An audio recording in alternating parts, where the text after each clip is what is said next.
Hi guys! Favorite mo din ba ang mga Korean foods katulad ng mga yan? Well, para sa'yo ang vlog na to. Annyeongwa sa'yo! Tara, kain tayo!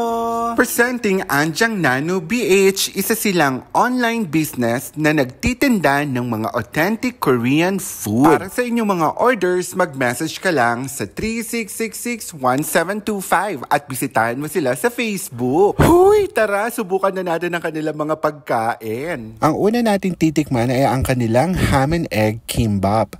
2BD lang yan ha, at ang daming laman. Ang sarap ha! Next naman ay ang kanilang beef means kimbap the original for only 2BD. So sobrang sarap nito, naalala ko tuloy sila Lee Min-ho, si Park Bo-gum, at saka si Hyun Bin. Next naman ay ang kanilang Korean egg rolls. Madalas ko itong nakikita sa mga Korean K-drama na napapanood ko. Ang sarap pala. At isusunod naman natin dito yung tteokbokki. Yung tteokbokki nila ay mild spicy lang ha.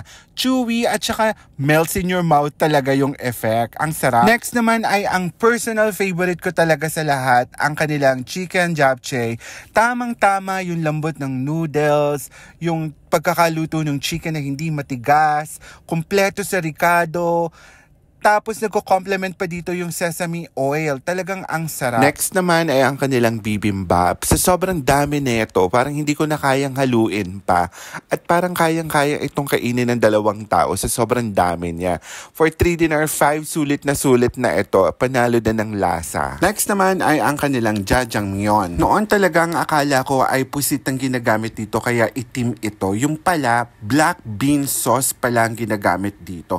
Napakalilamnam nito at isa rin to sa mga favorite ko sa kanila. Syempre, hindi pwedeng walang kimchi. Ang kanilang authentic kimchi ay 3 dinars at ang kanilang kimchi na cucumber naman ay 1 dinar 5. O ano na mga opa, certified talagang masarap at affordable ang kanilang mga paninda. Kaya bisitahin mo na ang Anjang Nano BH at umorder ka na.